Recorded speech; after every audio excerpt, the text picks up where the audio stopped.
مدد طلب کرو نماز سے اور صبر سے۔ ان اللہ مع الصابرین، بے شک اللہ صبر کرنے والوں کے ساتھ ہے۔ ولا تقولوا لمن يقتل في سبيل اللہ، اور وہ لوگ جو اللہ کی راہ میں قتل کیے جائیں انہیں مردہ نہ کہو، بل احیاء ولکن لا تشعرون، بلکہ وہ زندہ ہیں، انہیں ان کی زندگی کا تمہیں شعور نہیں۔ وَلَنَبْلُوَنَّكُمْ بِشَيْءٍ مِّنَ الْخَوْفِ وَالْجُوعِ وَالنَّقْصِ، اور اللہ ضرور تمہیں آزمائے گا بھوک سے اور پیاس سے۔ سورہ بقرہ شریف دوسرے پارے میں اللہ رب العالمین نے اہل ایمان سے مخاطب ہو کر کے کہا، اے اہل ایمان،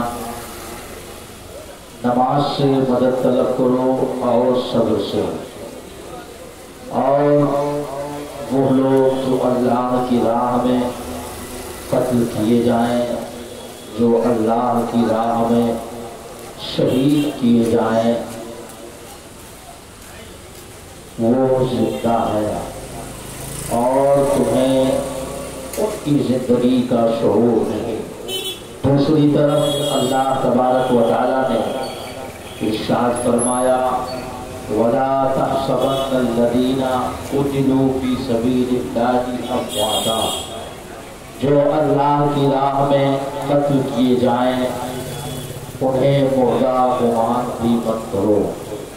ایک طرف تو کہنے پر پابندی لگائی جا رہی ہے، جب آپ شریعت کے اعتبار سے دیکھیں کہ جب تک آپ گناہ کا ارادہ کریں گے، تو جب تک آپ گناہ آپ کر نہیں لیں گے تب تک آپ کے اعمال میں گناہ نہیں لکھا جائے گا۔